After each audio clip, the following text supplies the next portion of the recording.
Very good afternoon, everyone. We just heard about water and hydrogen. I think she's gone away, but I can take all the hydrogen that she makes, uh, get that into meaningful utility. So, see, water is life. That's what we heard. But without energy, there is no life to water, and that's the key of the things that we do. And a very famous philosopher and a scientist, Mr. Gothe, a scientist, said that energy will do anything that can be done in the world.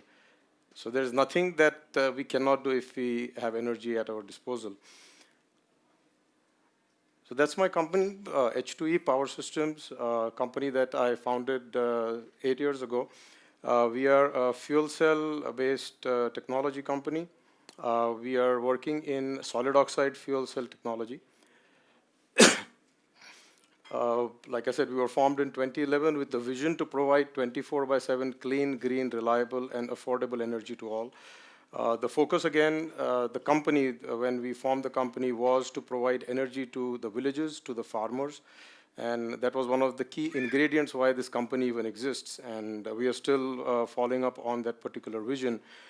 So it's a social vision. We work very closely with our partners in Germany to develop technology which can get into the market. So it's social vision with German engineering and the Indian entrepreneurship angle, which will help us bring the cost to a level where a common man can afford using this technology. Energy has seen various stages of transformation, from Stone Age coming into the industrial revolutions to today, where we are talking about the solars and the winds of the world. We've had some wonderful discussions and discourses over the last 2 days, where we are talking about getting to a net zero economy. We are talking about getting to an economy where we use resources from the earth and not the fossil resources. But again, we are moving forward in terms of mobility and also on stationary. So hydrogen is where we see the end of the transitionary process will be, though it's still, the jury is out and there's a lot of discussion on how the transition is going to happen. So that's kind of the future electrical system that we perceive and based on which we've developed our solutions. So you get into distributed generation, you get into distributed storage, and you also utilize whatever waste you have, convert that into hydrocarbon, use that hydrocarbon on a distributed basis, generate energy, and use that energy. So that could be either for mobility applications or for stationary applications. So what does a fuel cell do? A fuel cell takes in hydrocarbon, and produces electricity, heat, and water. Most of us know fuel cell as a hydrogen fuel cell, as Sir also pointed out, 5 nines of hydrogen. What we did was, again, like I said, the reason the company started was for the farmer, for the villagers. And to get 5-9 hydrogen in an Indian village, probably 2050. Maybe before, but I don't see that happening for a long time. So we thought that let us get into something where there is infrastructure available. What is the infrastructure available? Natural gas, to some extent, yes. Biogas, it is evolving. Diesel, definitely yes. So that brings us to one of the key things that we are doing. The whole world is saying that diesel is bad. We at h2e say that diesel is not bad. We say that if I can use diesel in a proper manner, convert it into electricity, heat, and water, and knock out the emissions on NOx, POX, CO, and emit a very little of CO2, then I'm good. And that is also one of the talks today we had at the ministerial session, where the talk was that let us look at cutting down on emission. Let us not look at the input technology. So that's what we have done. That's what our disruption, or that's what our innovation is, that we can take in multiple fuels. It could be gaseous fuel, it could be liquid fuel. So getting into ethanol, methanol space as well. We are literally powder to power. We produce the fuel cell out of sand, so which makes it completely biodegradable. The stack is made out of CERAWeek, and the system is what we have made. This is the first time that a solid oxide fuel cell system has been completely made in India. We've developed a system, we've tried it on the field. We are looking at going commercial in the next 2 quarters. Our technology partner has been from Germany. It's an institute called Fraunhofer Institute. And we've also been incubated at IIT Bombay. So they have an incubation center called SIGN. So we work virtually with them. The fuel cell system, again, what we've developed is not only capable of taking multiple inputs in terms of gas, but it's a reversible system. So when I say that we work on a circular economy, we also can use this system as a battery. So for example, you have renewables, which you cannot use at a particular point. You can run the fuel cell on a reverse mode, and you can produce hydrogen, you can produce syngas, you can also produce ammonia. So there are many more multiple utilities that you can find out of one single product. The CO2 emissions, I think most of the people in the audience know what CO2 is doing and what are the benefits of reducing the CO2. What are the number of years that fossils is left for? So, there's again a jury's out on that, but a lot of people say that we do not have a lot of oil or a lot of coal left, maybe for another 50, 80, or 90 years. But beyond that, one has to look at alternative sources that can power the future with the ever-growing demand of energy that is coming from every pocket. You're looking at urbanization happening at such a rapid pace. So you're going to need a lot of energy, especially if you're looking at mobility also going into the electrical sphere. So what we've done, like I said, why diesel isn't dirty. So we've developed a reforming system where we use diesel. We've tried it as much as with JP8 fuel, so with almost 220 ppm sulfur. But fortunately, India getting into the Euro 6 norms or Bharat 6 norms, you have diesel with 10 ppm sulfur. We have been able to use this and convert that into electricity using our SOFC technology, where we have knocked out all of the greenhouse gases, and CO2 we've been able to knock out by almost 55%. So in a way, we've made diesel as a clean fuel in that way.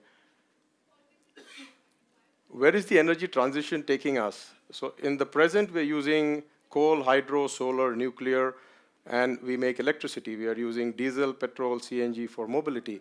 We are getting into a future which is the key for h2e as a company is that we are getting into hydrogen as a subject, which can power the grid, which can power domestic purposes or industrial purpose, and which can also power mobility.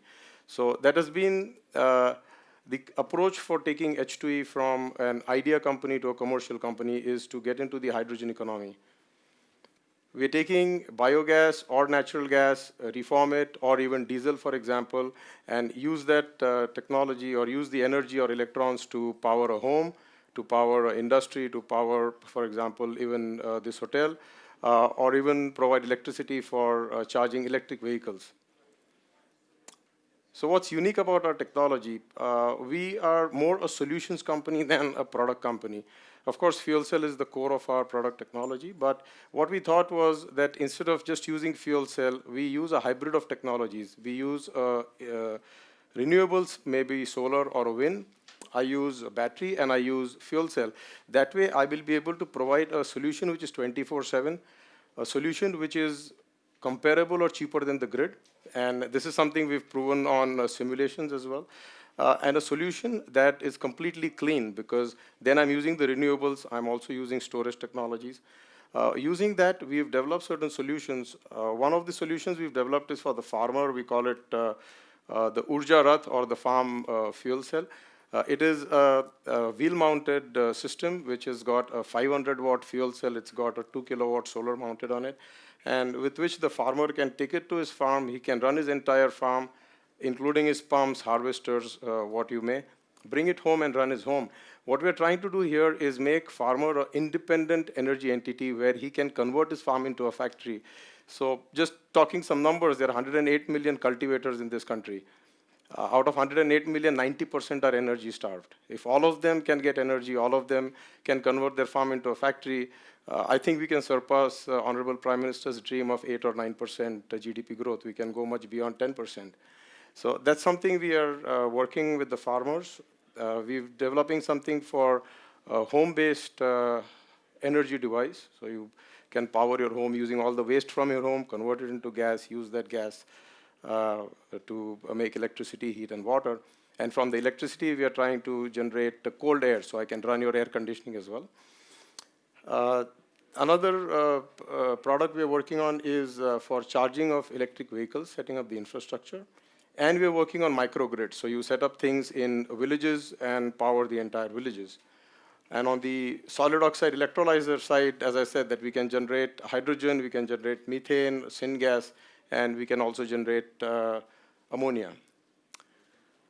So it brings us to a very key solution that we've been working on, and this is something I added last minute, day before yesterday. There's something I saw in the newspapers, is electric vehicle being charged by a diesel generator set. So we've been talking about this since yesterday, and it defeats the whole purpose.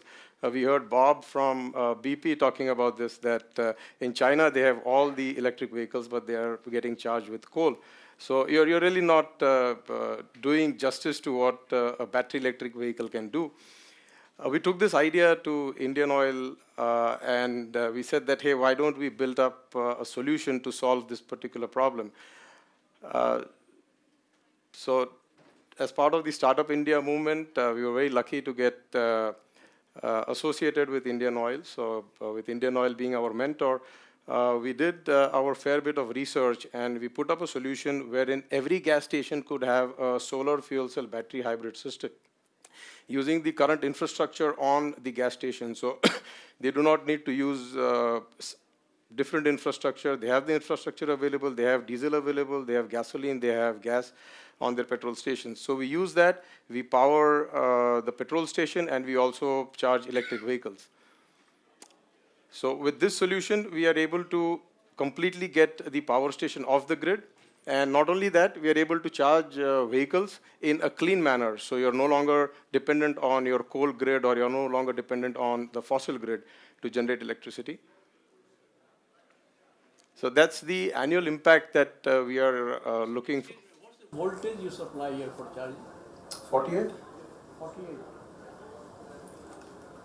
So this is what the social impact, if you say, is going to come if you put, we call it charge to go at one single charging station. We're talking about almost 65,000 petrol pumps or gas stations that are there in India, owned by the oil PSUs, and about 27,000 by Indian Oil.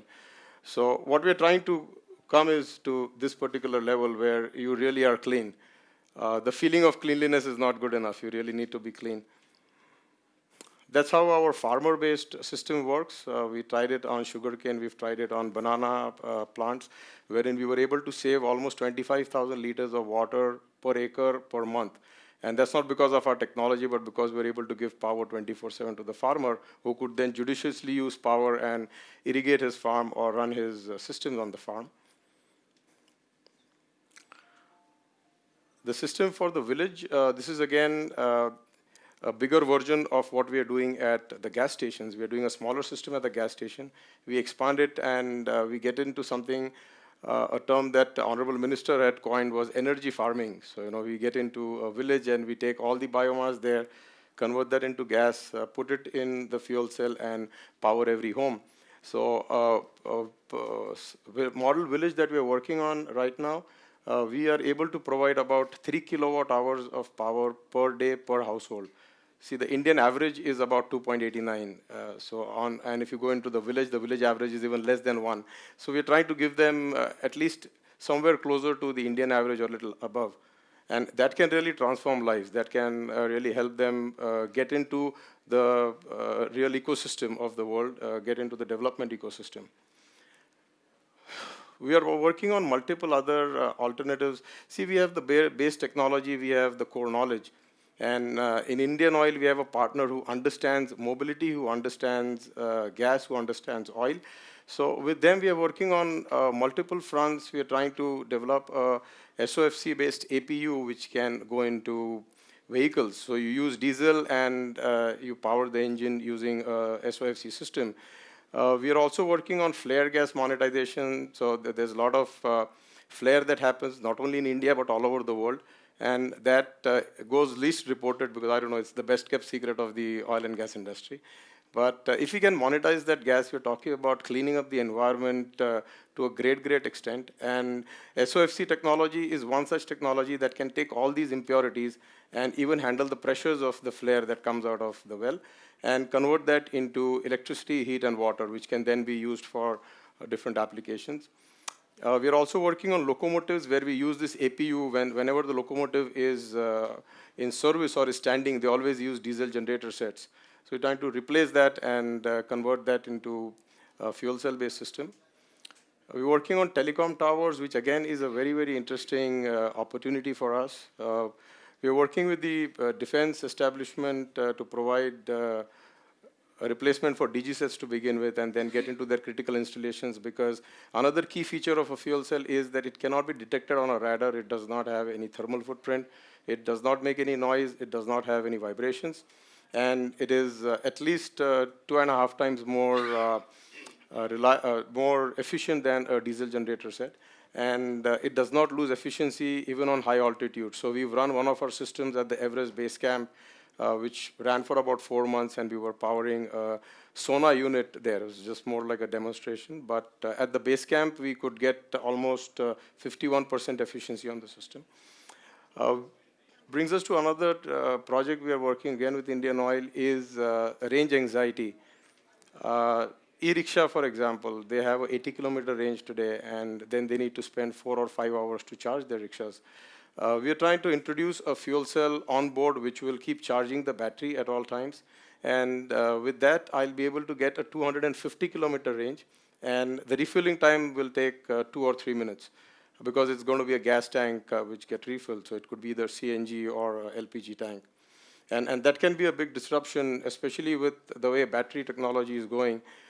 You do not see, at least in the near future, a technology that can charge in less than 10 minutes.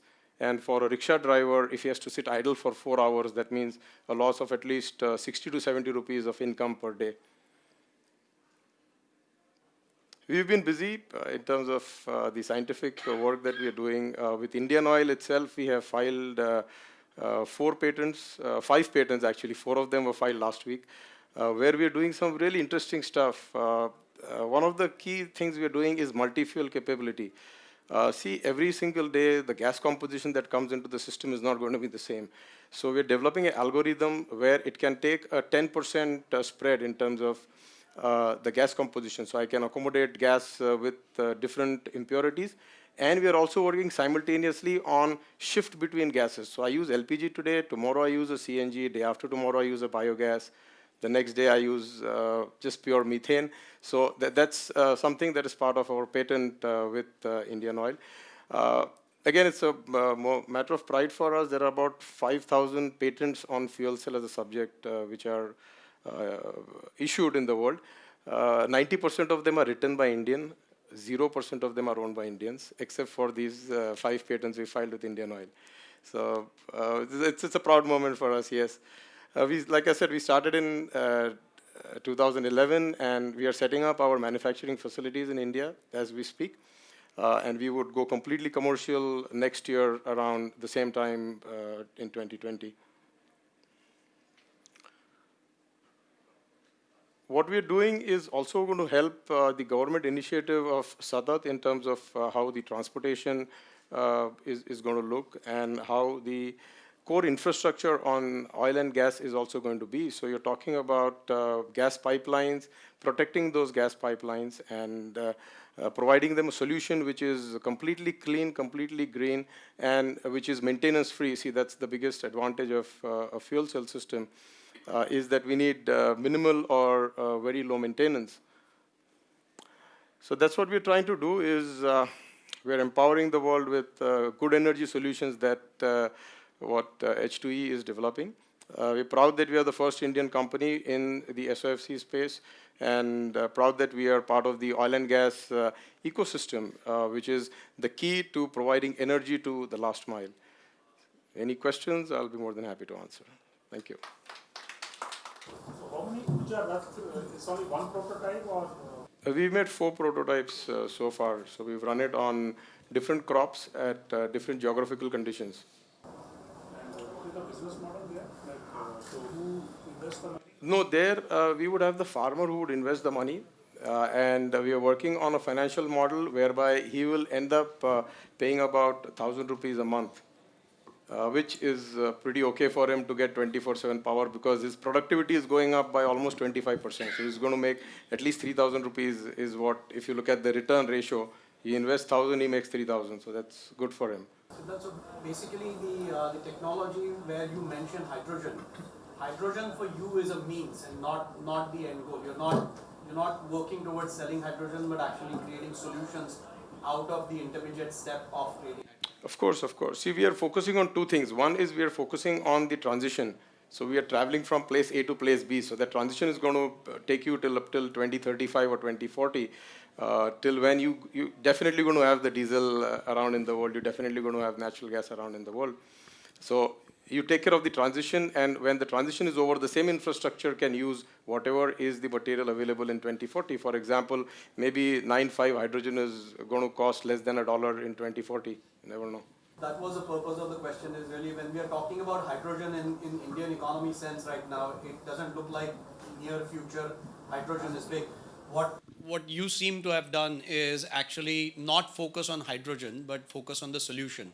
Hydrogen is just a step in your process. It's a step. We focused on the existing infrastructure, and we focused on reducing the emissions. So end of the day, the earth needs less and less of emission. That's what the whole focus is.